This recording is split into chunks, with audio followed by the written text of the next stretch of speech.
ખેડૂત સમાજના ધારાસભ્ય તરીકે સેવા આપું છું ત્યારે ઘણા સમયથી કમોસમી વરસાદ પડવાના કારણે આજે ખેડૂતોની હાલત બહુ ખરાબ થઈ છે। એના કારણે આજે ખેડૂતોએ મગફળી અને અન્ય પાક વાવેલો હતો અને એ પાક જેમ કે મગફળી સુકાવવા માટે મૂકેલી હતી એ તમામ પાક સુકાવવા માટે મૂકેલો હતો અને એની ઉપર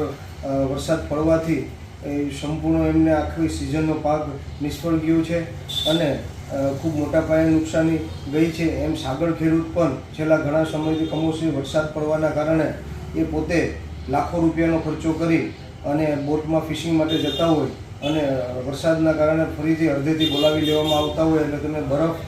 અને ડીઝલ અને અન્ય ખર્ચો જે માછીમારોના પગારો હોય છે જે કામ કરતા લોકો એ માથે એમને પડતું હોય છે। એવા ઘણા દિવસો એવા ઘણા સમય ત્યાં ચાલી રહ્યું છે ત્યારે ખાસ કરીને કાલે આના માટે ખેડૂતો અને સાગર ખેડૂતો માટે થઈ અને માગણી લઈને આવેદનપત્ર દેવા જવાનું છે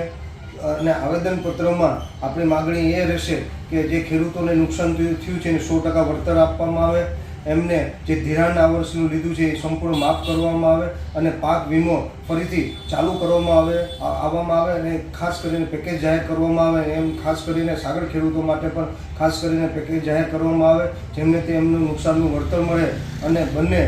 ખેડૂતો અને સાગર ખેડૂતો ફરી તેમનું ખેડૂતો છે એ ખેતી કરી શકે અને સાગર ખેડૂતો ફરી માછીમારી કરી શકે। એના માટે સરકારને આવેદનપત્ર દેવા માટે કાલે સવારે 10:30 વાગે